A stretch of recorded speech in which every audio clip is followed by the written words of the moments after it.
ఈరోజు ప్రతి గ్రామానికి మనం మంచి చేశాం, ప్రతి ఇంటికి మంచి చేశాం, ప్రతి పేద కుటుంబానికి మంచి చేశాం, ప్రతి పేదకు వారి భవిష్యత్తుకు ఈరోజు అండగా నిలబడగలిగాం. ఈరోజు గర్వంగా కూడా చెప్తా ఉన్నా, మాట ఇచ్చాం, మాట నెరవేర్చాం, మళ్ళీ ప్రజల దగ్గరికి మాట నెరవేర్చామని చెప్పి ప్రజల దగ్గరికి వెళ్ళే పరిస్థితి ఈరోజు మనకు మన వైఎస్ఆర్ కాంగ్రెస్ పార్టీకి ఉంది. అందుకే అడుగుతా ఉన్నా, అందుకే చెప్తా ఉన్నాను, వచ్చే ఎన్నికల్లో మన టార్గెట్, వచ్చే ఎన్నికల్లో మన టార్గెట్ 175కు 175 అని అడుగుతా ఉన్నాను. వచ్చే ఎన్నికల్లో మన టార్గెట్ 25 ఎంపీలకు 25 ఎంపీలు అని అడుగుతా ఉన్నాను. పరిపాలనలో మనం ఎక్కడా తగ్గలేదు. మనకు ఒక్క ఎమ్మెల్యే కానీ ఒక్క ఎంపీ కానీ తగ్గేందుకు వీలే లేదు అని అడుగుతా ఉన్నాను.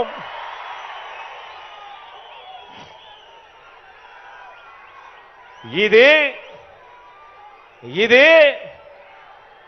650 వాగ్దానాలు ఇచ్చి అందులో 10% కూడా అమలు చేయని చంద్రబాబు ప్రభుత్వం కాదు, చంద్రబాబు పార్టీ కాదు, చంద్రబాబు పాలన కాదు.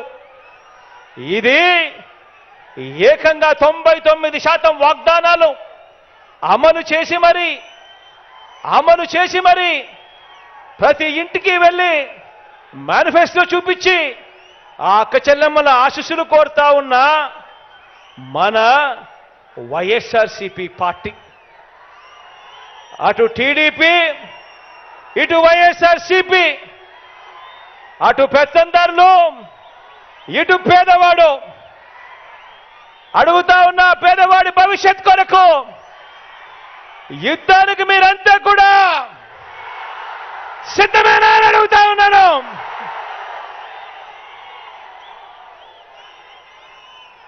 మరో 2 నెలల్లోనే ఎన్నికలు. ఈ రోజు నుంచి చూస్తే మరో 55 రోజులు కూడా ఉండవేమో ఎన్నికలు. మరో 55 రోజుల్లోనే ఎన్నికలు. ప్రతి ఒక్కరూ ఒక సైన్యంగా పని చేయడానికి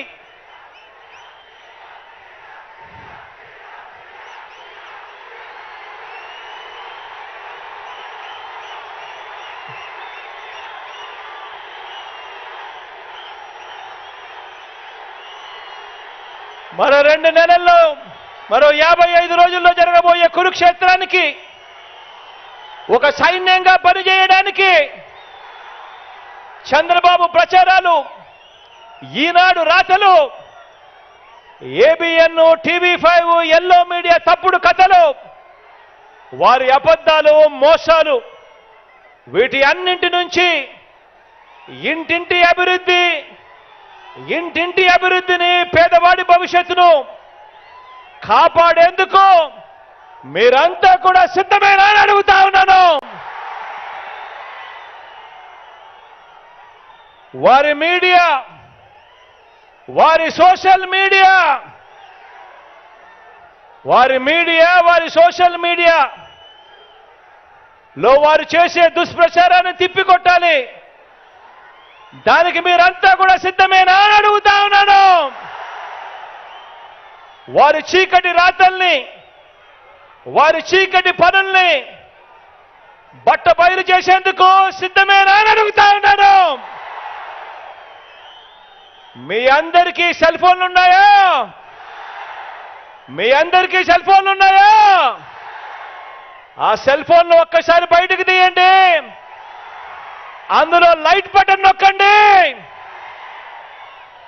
ఆ లైట్ బయటకు తీసి సెల్ ఫోన్లు ప్రతి ఒక్కరూ పట్టుకొని ఆ సెల్ ఫోన్ టార్చ్ ఆన్ చేసి ప్రతి ఒక్కరూ కూడా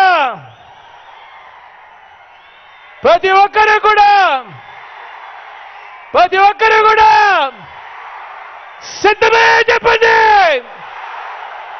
సిద్ధమే చెప్పండి.